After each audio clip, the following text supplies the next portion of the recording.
This is the Climate Resiliency Pilot Project with Institute for Catastrophic Loss Reduction and Doug Tarry Homes.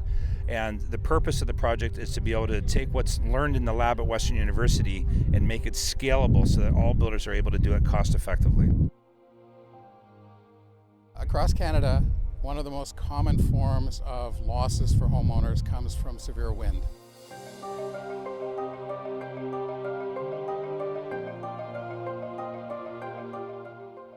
It happens frequently all across the country.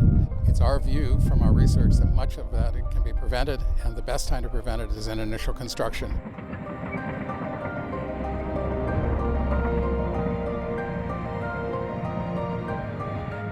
So we're literally trying to make it not only doable and scalable, but fast and affordable. That's the entire point, is making it so that all builders have the ability, the technology, and the affordability to do this. So we can do these beautiful net zero homes, and that's wonderful, but we also have to make them more resilient, because if we don't and they end up in a landfill because it got blown up by an EF2 tornado, we didn't do our job.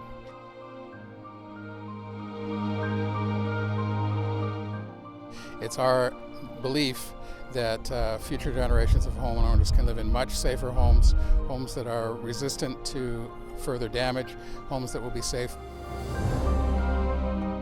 Making the homes become more resilient so they're more able to withstand high wind events, I think, is critically important. And the knowledge we're gaining here is going to be open book, so that any builder is going to be able to come and see this research and understand how to do it.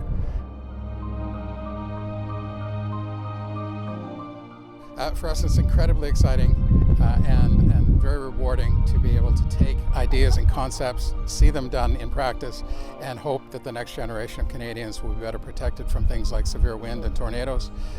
For us, this is what the work is all about, to try to bring new ideas and improve the safety for Canadians.